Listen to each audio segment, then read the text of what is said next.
A gente precisa melhorar a renda e a resiliência da renda dessas famílias, porque a maioria vive em condições econômicas precárias. E para isso faltam desenhar mecanismos financeiros que de verdade funcionam para essa população, para esses atores. Não é possível financiar toda a restauração no mundo através de um fundo apenas. A gente precisa fazer com que todos na sociedade, sejam empresas, governos, federais e estaduais, façam parte, comecem a olhar para a restauração como uma forma de criar emprego, né, de aumentar a infraestrutura verde.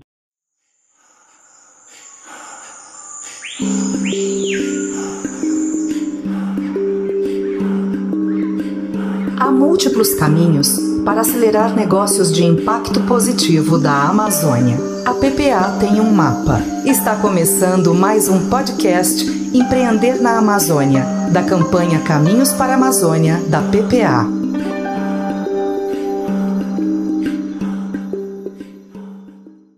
Bom dia a todos, aos ouvintes do podcast.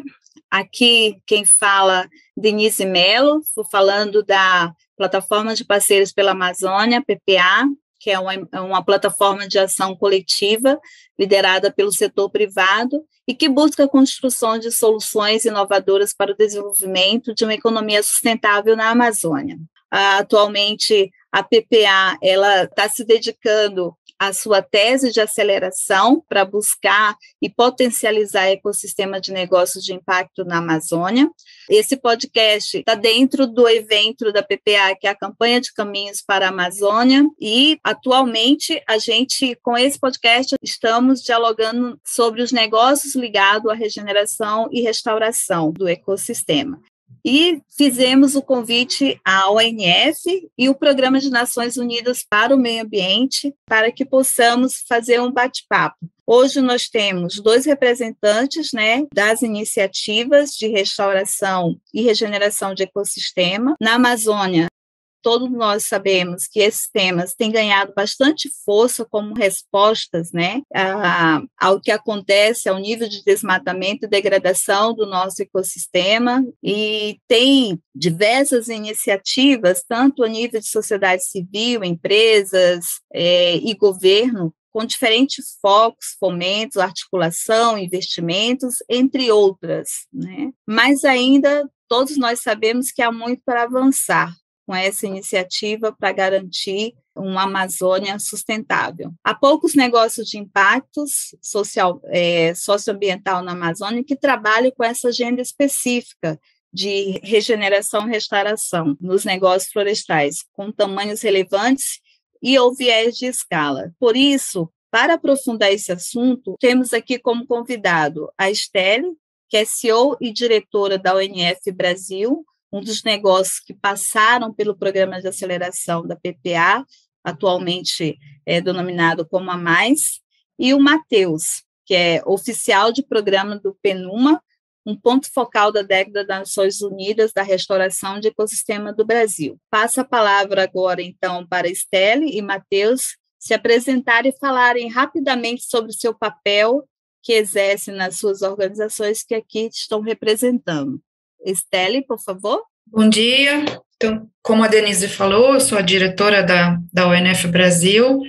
A ONF Brasil é uma filial da ONF Internacional, que tem como missão principal trabalhar as questões de floresta e sociedade, floresta e desenvolvimento sustentável, floresta e agroflorestas, floresta e clima, no mundo inteiro, mais especificamente nas florestas tropicais. No Brasil, a gente está presente já tem mais de 20 anos no noroeste do Mato Grosso, com o projeto da Fazenda São Nicolau. É um projeto que começou com um experimento sobre o conceito de poço de carbono, o primeiro objetivo era testar a viabilidade de reflorestamento de uma área desmatada com espécies nativas da Amazônia, e calcular, verificar, a quantidade de carbono que esse esse reflorestamento conseguia estocar. No desenrolar do projeto, a gente sentiu a necessidade tanto de ter uma contribuição, uma participação intensa da comunidade científica internacional para apoiar o projeto no seu desenvolvimento na prática, mas também para ir gerando e centralizando conhecimentos gerados pela prática, e também iniciar atividades que fortalecessem a nossa integração local, a nossa integração com o território, com o Estado, com o país, com as políticas públicas, com as problemáticas daquele local. Então, em paralelo à questão puramente de reflorestamento técnico, de medição de estocagem de carbono, de experimento no mercado do carbono internacional, né, viabilidade de se ter o carbono como uma fonte de receita para projetos que iniciarem atividades de reflorestamento, a gente também desenvolveu atividades de educação ambiental. A região onde a gente atua tem sofrido altas taxas de desmatamento até hoje, né, teve alguns anos de melhoria, mas agora piorou novamente. Então, um trabalho de sensibilização com as crianças das escolas vizinhas, para que elas conhecem, muitas vezes pela primeira vez, a floresta, andem na floresta, entendam o que é a floresta e entendam o propósito do nosso trabalho e do nosso projeto. Mas também com os pequenos produtores da região, buscando entender quais são as dificuldades deles e trazer, na forma de assistência técnica, de reflexão sobre cadeias produtivas, trazer umas alternativas produtivas que permitissem aumentar a renda deles, aumentar a produtividade, melhorar o balanço carbono das atividades e também diminuir a pressão com isso, né, diminuir a pressão sobre o desmatamento e aumentar a área disponível para restauração. Dentro disso, as perguntas ainda difíceis de responder é como a gente financia isso, né? Quais mecanismos inovadores de apoio e de financiamento permitem desenvolver e dar durabilidade a essas iniciativas. E, enfim, isso não é também possível sem um envolvimento nas políticas públicas, na construção das políticas públicas e na implementação das políticas públicas. Então, a gente também participa dos instrumentos de governança participativa que são bem desenvolvidos no Mato Grosso, para construir, né, com os parceiros da sociedade civil, pública, privado, um caminho, né, de futuro, a estratégia de desenvolvimento sustentável e baixo carbono para o Estado, mas isso tem que acontecer a nível territorial. Então, as pequenas mãos que fazem isso acontecer são as pessoas que moram no local, né, e depois a escala territorial, para, enfim, se somar e atingir uma escala maior. Então, esses basicamente são nossos trabalhos amplos na região e na interlocução com outros projetos e outras dinâmicas na Amazônia, em outros locais da Amazônia, mas também em outros países, e na interlocução com os países da Europa e Estados Unidos. Obrigada, Estelle. Agora eu queria direcionar para o Matheus. Matheus, se você puder falar um pouco, né, sobre o papel que você exerce na organização, né, principalmente na ação do PNUBA, e colocar um pouquinho quais são as linhas, né, que estão sendo desenvolvidas na atuação dessa temática de regeneração e restauração florestal, especificamente na Amazônia. E como é que é possível fazer parte desse hub? Oi, Denise, grato pelo convite, um prazer falar com vocês, e olá a todos que estão nos ouvindo. Então, como a Denise disse, eu sou o Matheus, eu sou oficial de programa do PNUMA, especificamente do Centro de Monitoramento da Conservação Mundial, que é um centro que administra alguns bancos de dados relacionados à biodiversidade, ecossistemas, e informa a convenções ambientais. A sigla em inglês é WCMC. Aqui no Brasil, então, eu estou como ponto focal da década da restauração de ecossistemas pelo PNUMA. A década de restauração, ela foi aprovada em Assembleia Geral pelos países, né, em 2019, e a FAO e o PNUMA foram convidados a liderar a implementação dessa década. Então, é importante falar que a década está olhando para todos os ecossistemas, não só florestais, mas também campestres, né, savanas, inclusive marinhos e água doce. Então, a gente pretende criar um movimento global. Já foi lançada a partir desse ano, desde junho, a gente tem trabalhado já para implementar, e tem 3 pilares principais. O primeiro é criar um movimento global, e aí se traduz num movimento regional, até chegar no local, pela restauração. Então, a gente precisa fazer com que a restauração de ecossistemas, né, e eu coloco restauração toda o leque de opções de regeneração, seja regeneração natural, né, plantios de árvores, até mesmo sistemas agroflorestais, silvipastoris, faz parte de restaurar paisagens, né? São opções que a gente tem enquanto gestores de áreas, assim. O segundo pilar é dar evidência para criar vontade política, dar evidência a líderes políticos, dar evidência a boas políticas, a boas legislações, e com isso a gente criar mais oportunidades. Nesse pilar tem um desafio bastante grande, que é procurar reverter os subsídios nas economias que existem, que vão no sentido de degradar ecossistemas e reinjetar esse recurso, né, diminuir os subsídios para esse lado e aumentar no sentido da regeneração. E com isso existe uma metodologia que a gente tem influenciado os países a fazer o PIB verde, né, a procurar mensurar o capital natural. E o terceiro pilar é capacidade técnica. Então, ter oportunidades para trocar informações, trocar conhecimentos, valorizar o conhecimento tradicional, financiar pesquisas de longo prazo, porque, via de regra, os projetos de restauração que são financiados assim por 3, 4 anos, às vezes 5, mas a restauração ela leva, em florestas tropicais, mais de uma década, né? Os estudos apontam aí que leva uns 30 anos para chegar numa formação similar em termos de estrutura ao ecossistema original. E com isso, aqui no Brasil, então, a gente tem feito algumas parcerias. Como é um movimento global, todos são convidados a fazer parte e, na verdade, todos fazem parte da solução.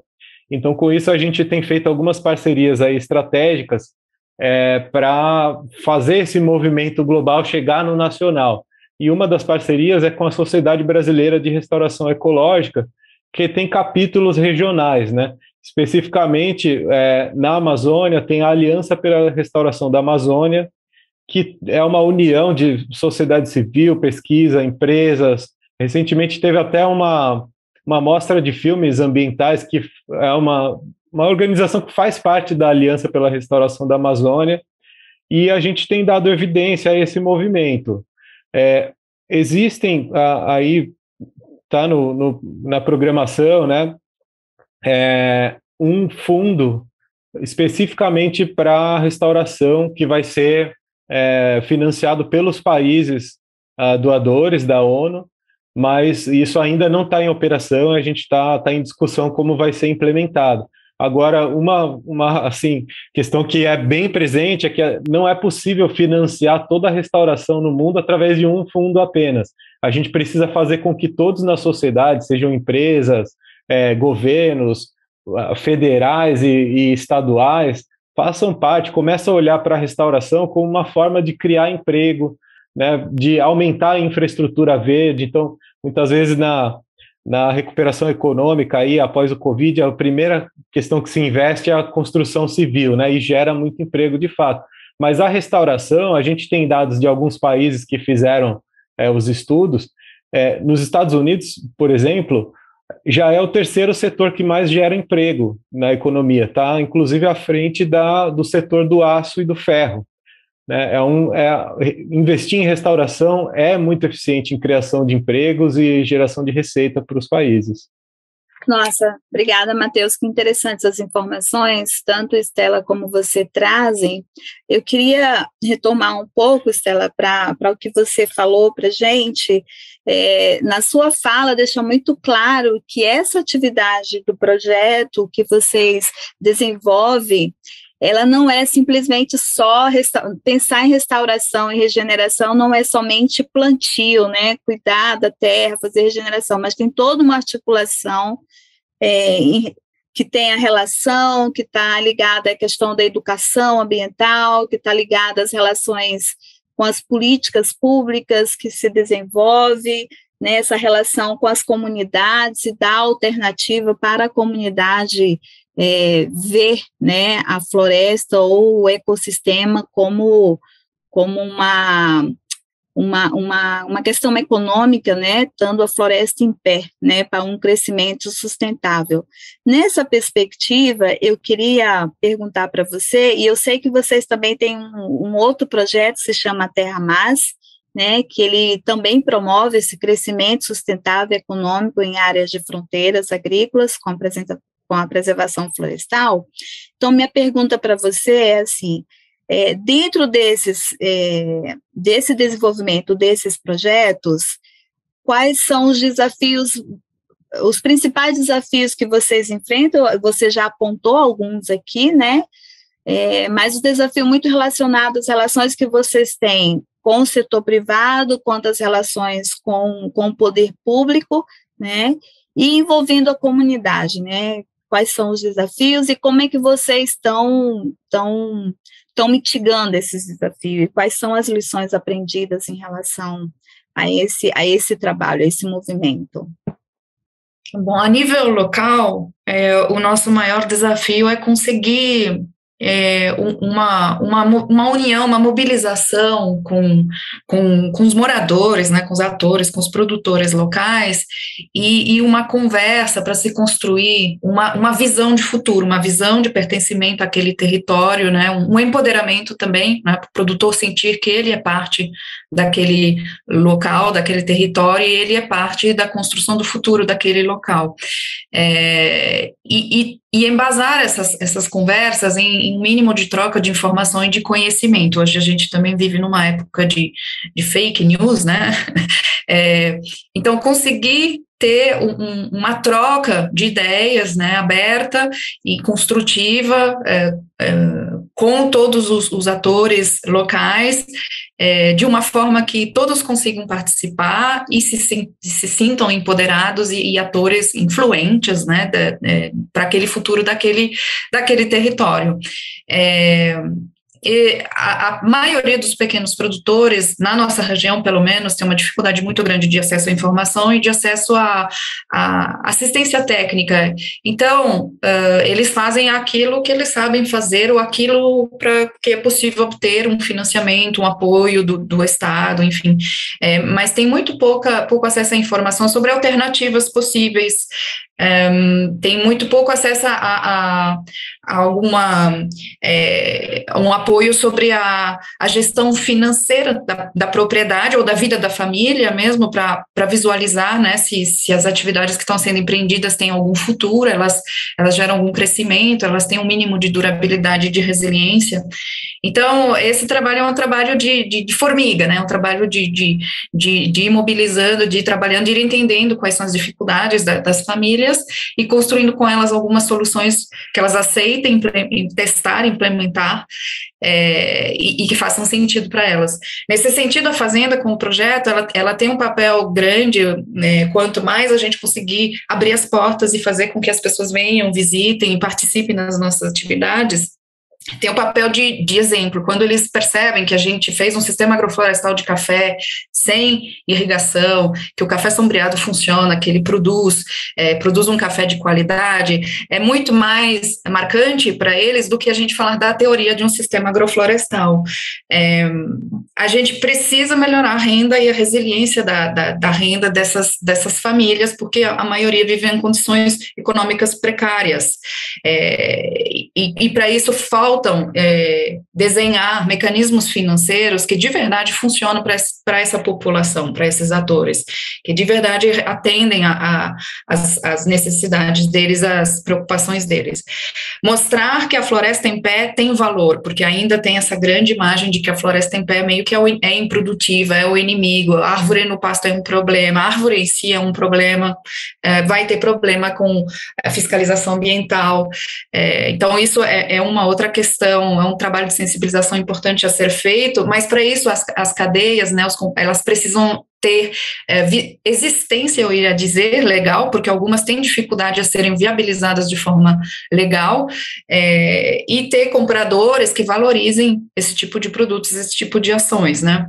Hoje, quando a gente tenta incentivar com os produtores interessados a transição agroecológica das práticas, o primeiro apelo é porque a renda melhora, né? A produtividade melhora, a renda melhora. Mas hoje a gente tem um problema que o mercado não está pagando o produtor que faz um esforço, não está pagando um preço melhor, não está oferecendo uns contratos melhores de compra.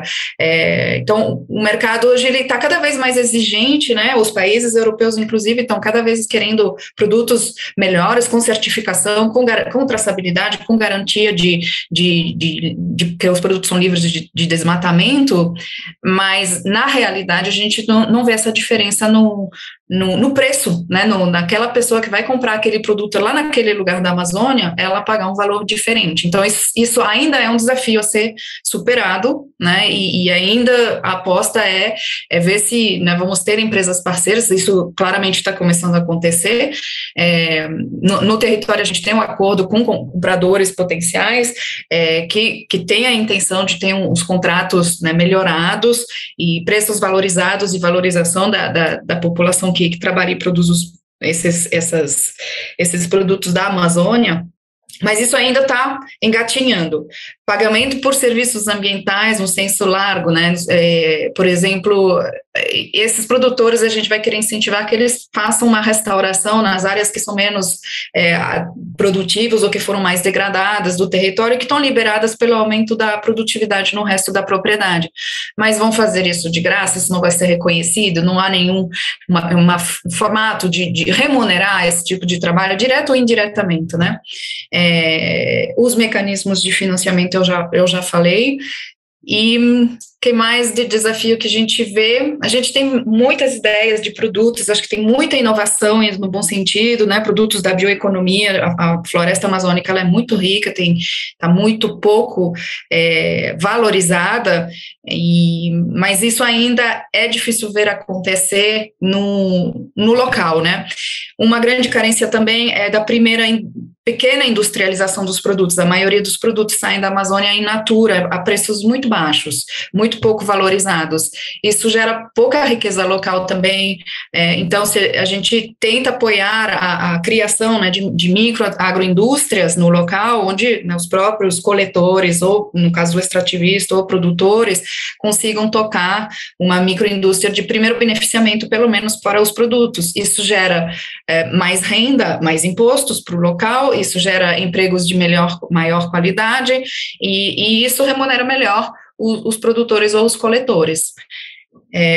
Que mais? São muitas pistas. Eu acho que na conversa talvez venham mais ideias. Nós que trabalhamos diretamente, temos engenheiros, trabalhamos diretamente no mercado do carbono, ainda é muito complicado no Brasil. Vender créditos de carbono é pouco valorizado, é complicado, não há nem verificadora, certificadora, né, dos certificados que são reconhecidos internacionalmente, que atuem no Brasil, tem que apelar a empresas internacionais. Enfim, os desafios são mil, mas as pessoas com quem a gente trabalha, a gente vê que ainda mais se a gente conseguir essa participação nas conversas, nas trocas de ideias, elas vão no bom sentido. Ninguém quer participar numa destruição maior, ninguém gosta de ser visto como alguém que trabalha mal ou destrói o meio ambiente, mas precisa ter um suporte para essas atividades. Obrigada, Esther. Eu acho que você tocou num ponto bem interessante, né? E a gente vai passar um pouco a pergunta, mas você, para o Matheus, mas eu queria colocar aqui, eu acho que você traz que as práticas inovadoras, na realidade, elas são várias possibilidades, existe oportunidade de várias possibilidades de você encaminhar, mas você tem que considerar essa complexidade do que é o trabalho na Amazônia, no setor rural, né, que tem pessoas, tem os diversos atores que estão influenciando aquele ecossistema, que você tem que dialogar, de certa forma tem que apresentar, né, a atividade de restauração e regeneração dentro de um contexto que está envolvida a questão econômica, social, política e ambiental, e a regeneração é um elemento dentro dessa complexidade. É por isso que o desafio que você coloca, ele é grande, mas de certa forma ele caminha quando você tem os atores todos engajados, né, nessa meta, principalmente de regeneração e reflorestamento e conservação da biodiversidade.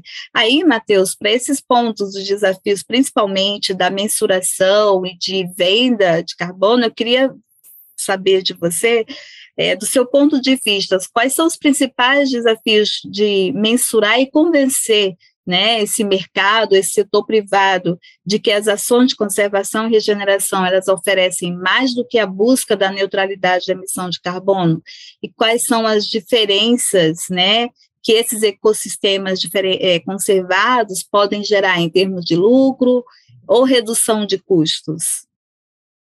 Muito boa pergunta, né? Eu acho que se a gente conseguir convencer já que vale a pena neutralizar carbono, já é um ótimo passo, né? Eu estava falando com algumas pessoas que participaram da COP e, assim, em relação ao que a ciência tem indicado, é que os resultados da COP ainda não chegaram num ideal para a gente ficar abaixo de 2 graus de mudança, né? Então, a gente precisava que todos os países reduzissem uma média de 45% a 48% até 2030. Então, se os países estão com metas que vão além disso, vamos chegar em 40% em 2040, já não está colocando a gente numa trajetória de manter o mundo como a gente conhece, assim, né?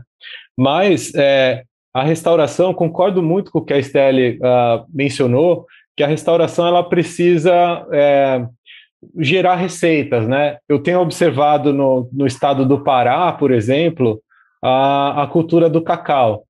Por muito tempo, o estado da Bahia foi o líder em produção de cacau e o Pará, nos últimos anos, ultrapassou essa produção da Bahia e, principalmente, restaurando pastagens com sistemas agroflorestais de cacau.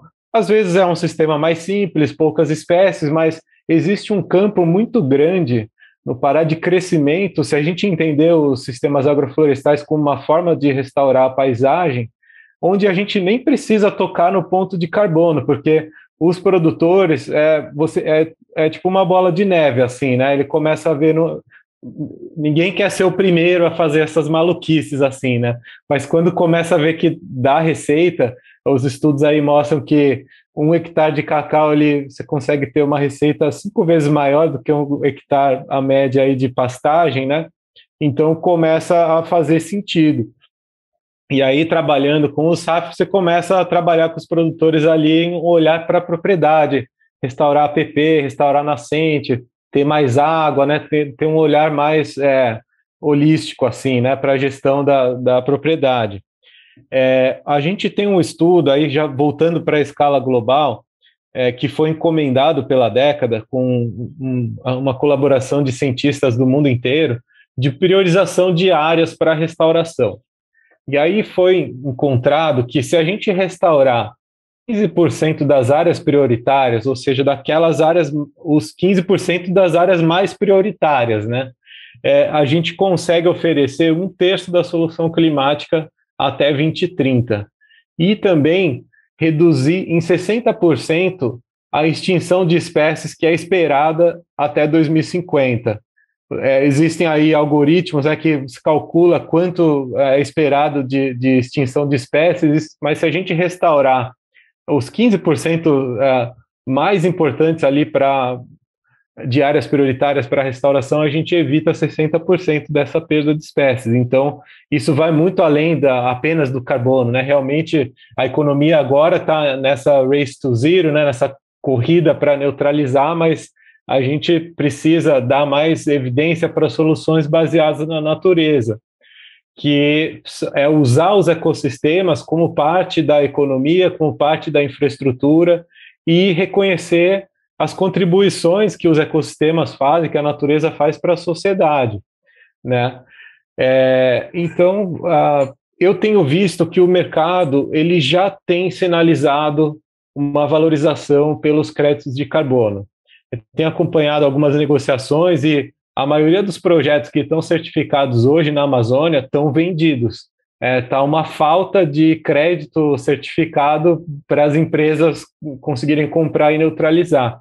E a gente já tem visto alguns movimentos aí de inovação que vem do setor financeiro em olhar para crédito de carbono como um ativo financeiro, assim, olha, começando a fazer uma conta de guardanapo, assim, você comprar terra na Amazônia para restaurar, já está fechando do ponto de vista de vender crédito de carbono no futuro, e não apenas de desmatamento evitado, mas também de restauração.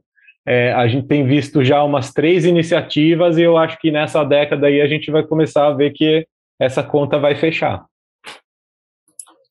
Obrigada, Matheus. Nossa, a gente está aprendendo bastante aqui, muitas informações super ricas, né? Uma coisa que é importante colocar é que a restauração e regeneração feita na Amazônia é pensar na viabilidade econômica do que isso traz, né? Porque não é só restaurar, como vocês estão falando, mas que é dar uma outra alternativa ao uso do solo que está sendo restaurado e que está sendo regenerado, né? É bem importante. Esse dado que você traz também, se a gente considerar 1% das áreas prioritárias, né, existem várias iniciativas, né, que já estão até dentro do portfólio da PPA, que tem esse intuito de reflorestamento, né, então acho que a gente está no caminho certo aí, apesar de todos os desafios, né. Eu gostaria assim, a gente já está indo para o final, mas eu queria ouvir um pouco de vocês, assim, brevemente, né, uma mensagem, né, de vocês para o nosso público aqui do podcast em relação como que a sociedade civil pode contribuir com essa temática, no que a gente precisa fortalecer iniciativas como a de vocês. Eu passo para a Estela, né, a palavra, e depois o Matheus.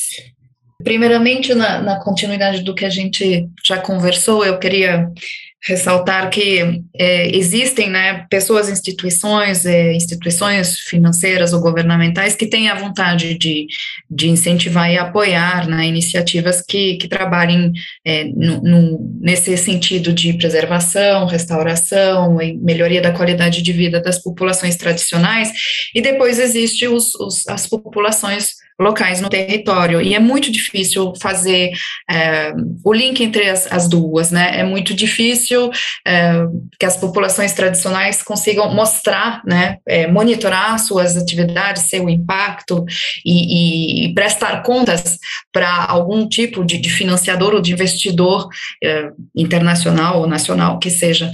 Então, nesse sentido, o trabalho feito pela PPA ele é maravilhoso, porque ele justamente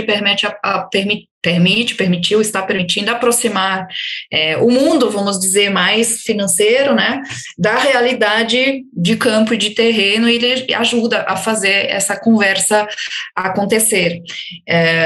Hoje, com a preocupação com o greenwashing, enfim, né, e propagandas verdes, a gente vê a grande preocupação, o grande medo por essas empresas que querem apoiar essas iniciativas em poder prestar contas, mostrar, né, resultados, medir indicadores de impacto e tal. Acho isso maravilhoso, mas na prática é algo muito difícil de se fazer com a população local, né, e muito caro, muito trabalhoso, né. O mercado do carbono hoje está mais aquecido, mas você conseguir uma certificação, se demanda pessoas de altíssima competência e qualidade, e algo muito difícil de fazer. Então é difícil você juntar uma associação, um grupo de produtores que estão indo nesse sentido e pagar, né, por toda a consultoria técnica e ter a certificação e depois conseguir operar nesse mercado.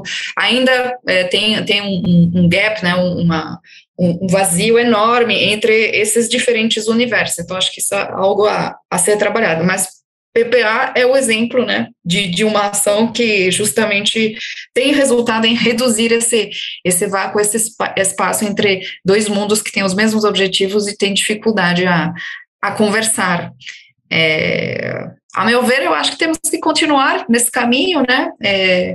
Tem trabalhos muito interessantes sendo feitos em campo, né? E com as populações locais e tradicionais, a nível também de construção de políticas públicas, a nível de dar mais visibilidade, palavra e poder aos reais atores no local, no território, porque são eles que vão fazer acontecer a mudança que a gente quer ver, né? O caminho que a gente quer ver para a Amazônia.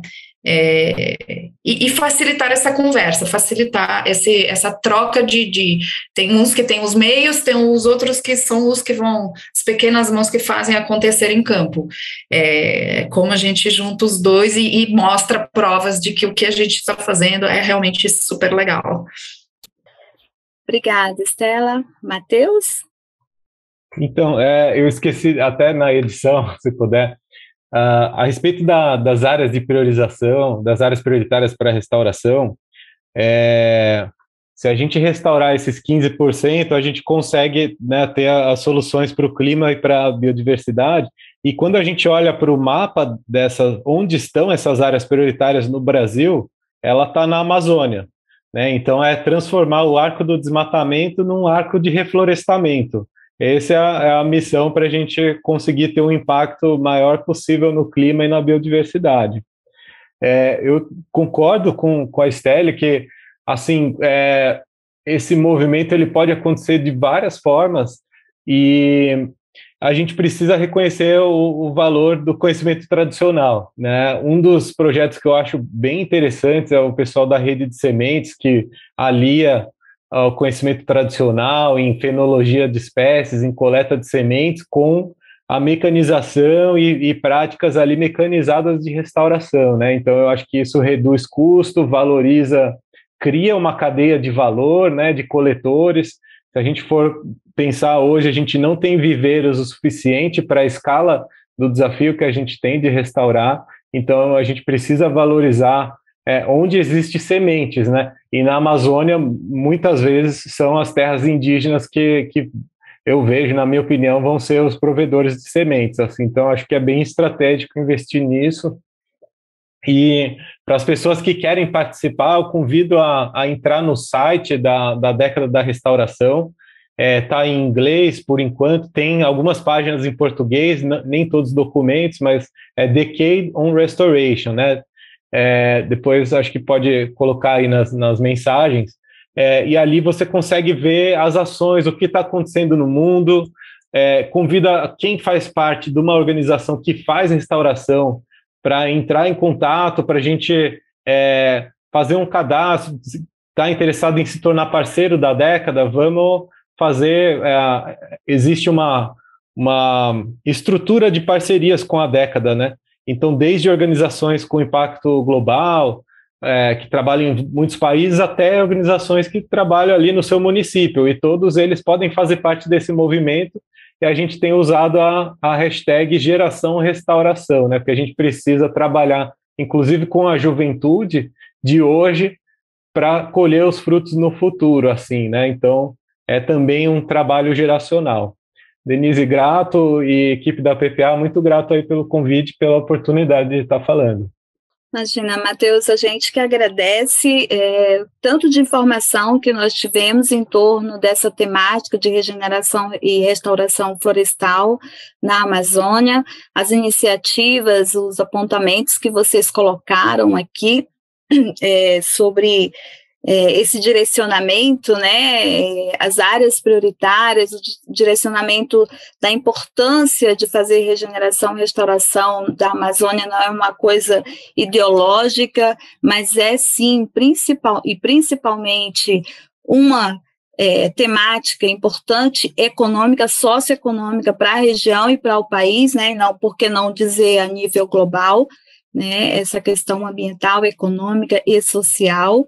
E aqui é uma linha temática que engloba as discussões de todos os temas, né, no caso aqui da tese de aceleração da PPA, permeia todos os temas que a gente traz, né, a questão da biodiversidade, né, a questão do próprio reflorestamento, a questão econômica, trabalhar com as populações e comunidades tradicionais da Amazônia, é isso, e nosso modo é trazer também essa possibilidade de visibilizar as iniciativas e também promover, né, esse diálogo entre os setores, né, de conhecer, troca de ideias e de informações. Em nome da PPA, eu gostaria de agradecer a participação, Estela, e do Matheus, tá? E a gente também convida os nossos ouvintes a acompanhar as demais atividades da campanha de Caminhos para a Amazônia. Na semana que vem, nós teremos programações focadas em negócios comunitários e empreendidos por populações locais. Até breve, muito obrigada. Muito obrigada por ouvir mais um episódio do podcast Empreender na Amazônia.